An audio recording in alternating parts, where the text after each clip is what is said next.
Hello and welcome to my review of the Genestealer Cults Locus model. Now this miniature will cost you £15, like a lot of the other characters and like unique elite choices in the Genestealer Cults new releases. Apologies that it's taken so long to do the review for him, or to get the review out there.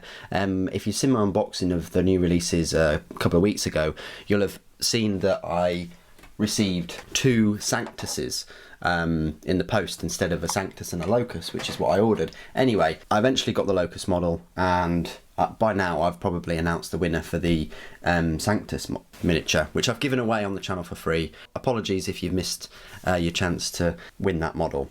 Anyway, the Locus, what a model.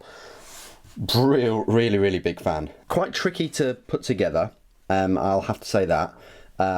The cloaks in his body is kind of in three pieces, which are a bit awkward, and his hand and his cane, or his walking stick, is difficult to sort of underpin in there. But everything else, like the swords, or the dagger, and the glyph, and the hood and the heads, are quite straightforward to put together.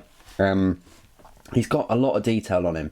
I'll just go through the detail and then I'll show you the spare parts that you get. So he's got this cane look with the Genestealer Cults symbol. He's got a load of, I say, purity seals, kind of, you know, seals for the Genestealer Cults. He's got this little tail, this pincer kind of tail coming out from under his robes. Really quite horrible kind of thing happening. And then you've got these double swords and this lovely Genestealer Cults glyph there, and he really is kind of like, he's on this 32mm base, but he's kind of like got kind of stoic look to him, unintimidating look.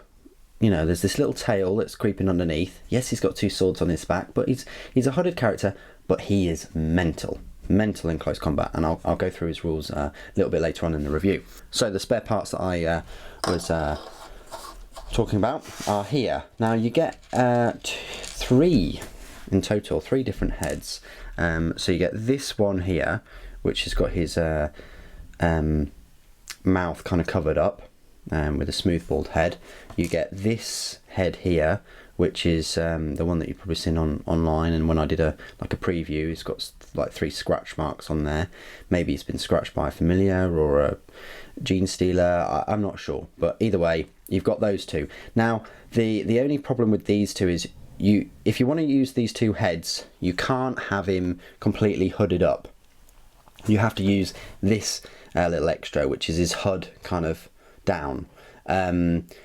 It's a shame because I kind of wanted him with his hair cloth over his mouth with the hood up as well, like completely hidden, but you can't. You can only use it with these two, and that's because of the angles of these plugs. Now I suppose you could cut the plugs off and try and glue the heads in, but it's just something about the angles that stop the hood from, you know, going over the heads you know, completely. But I suppose with a bit of modification you could do it. And then the other spare part is this long sword.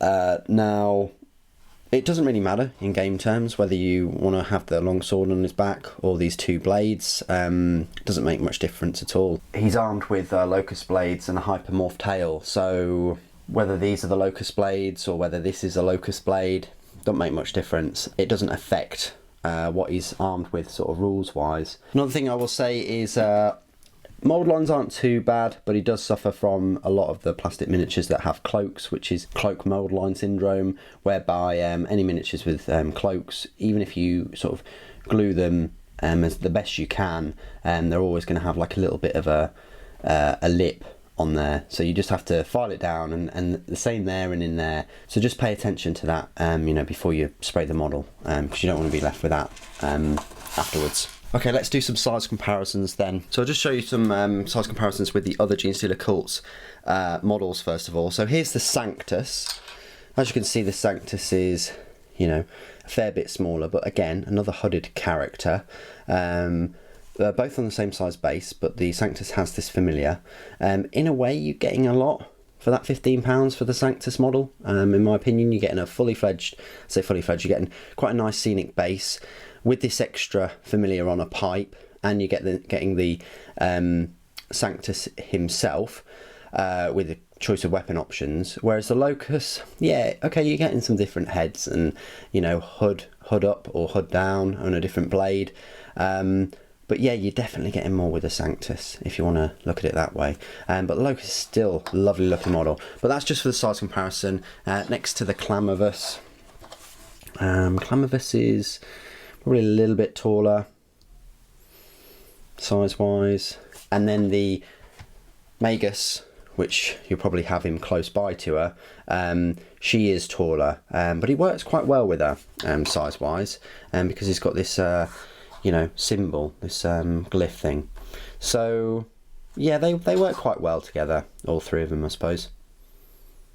Let me show you some size comparisons with some Imperial models.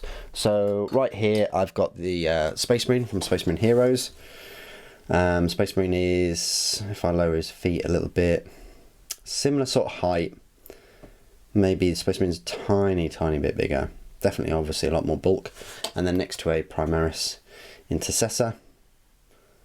Yeah, the Intercessor is a fair bit bigger.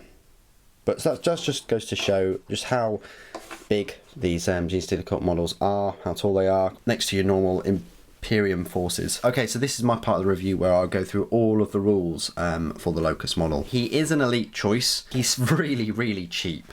He's a power points cost of a 2. And even better, he's a match play points cost of 40, making him the cheapest character model after the Biophagus. But really, the Biophagus, you want that Alchemicus Familiar, which is 40, which in total means that the Biophagus is 47 points. So he's the cheapest at 40. Really decent price point. Let me go through his stat line and all of his little special rules. The one thing I need to point out is both the Hypermorph Tail and the Locus Blades are 0 points cost. So he's 40 points cost base. So his stat line reads: movement of 6 inches, weapon skill 2+, ballistic skill 3+, strength 4, toughness 3, wounds 4, attacks 4, leadership 8, and a save of 5+. Now that's very decent stat line. He's the same movement speed as a Magus. He's got a better weapon skill, same ballistic skill. He's actually got a better strength, the same number of wounds, more attacks, the same leadership, and the same save. And on top of that, he's actually got an invulnerable save. We'll talk about that later. So he's a single model armed with Locus Blades and a Hypermorph Tail. So the Hypermorph Tail, it's a melee weapon, strength user, so that's still 4. AP is -1 and a damage of 1. Okay, so not the best. But each time the bearer fights, it can make 1 additional attack with this weapon. So you got your 4 attacks. Each time it fights, probably going to be using your Locus Blades for that. You get an extra attack with the tail. Okay, that's not that amazing, but still. It's strength 4, AP -1, damage 1. Locus Blades, this is where it's at. So it's another melee weapon. Strength is a user, which is 4 again. AP -3 though, damage 1. And increase this weapon's damage characteristic to 2 if the bearer made a charge move, was charged, or performed a heroic intervention this turn. That's amazing. So if he's charged, if he charges the heroic intervention, you're changing that damage to 2. So that's brilliant. Abilities then. It's got Cult Ambush and Unquestioning Loyalty. Unquestioning Bodyguard. Each time a cult character model, other than a Locus, loses a wound whilst they are within 3 inches of any friendly cult Locuses, you can select one of these Locuses to intercept that attack instead of using the Unquestioning Loyalty ability. If you do, you can roll a d6, and on a 2+, the character does not lose a wound, but the selected model suffers 1 mortal wound. And then it just goes on to say that you can't then choose Unquestioning Loyalty ability to use this. On a 1, the original model loses the wound as normal. That's pretty good. So you can choose to dispel wounds and put wounds on this Locus. If you've got a Magus or a Primus or whatever, you can have the wounds put onto him on a 2+. Pretty awesome. He has a Neurotraumal Rod. Subtract 1 from the leadership characteristic of units whilst they are within 6 inches of any enemy Locuses. That's quite straightforward. You know, a -1 leadership debuff. Sudden Strike.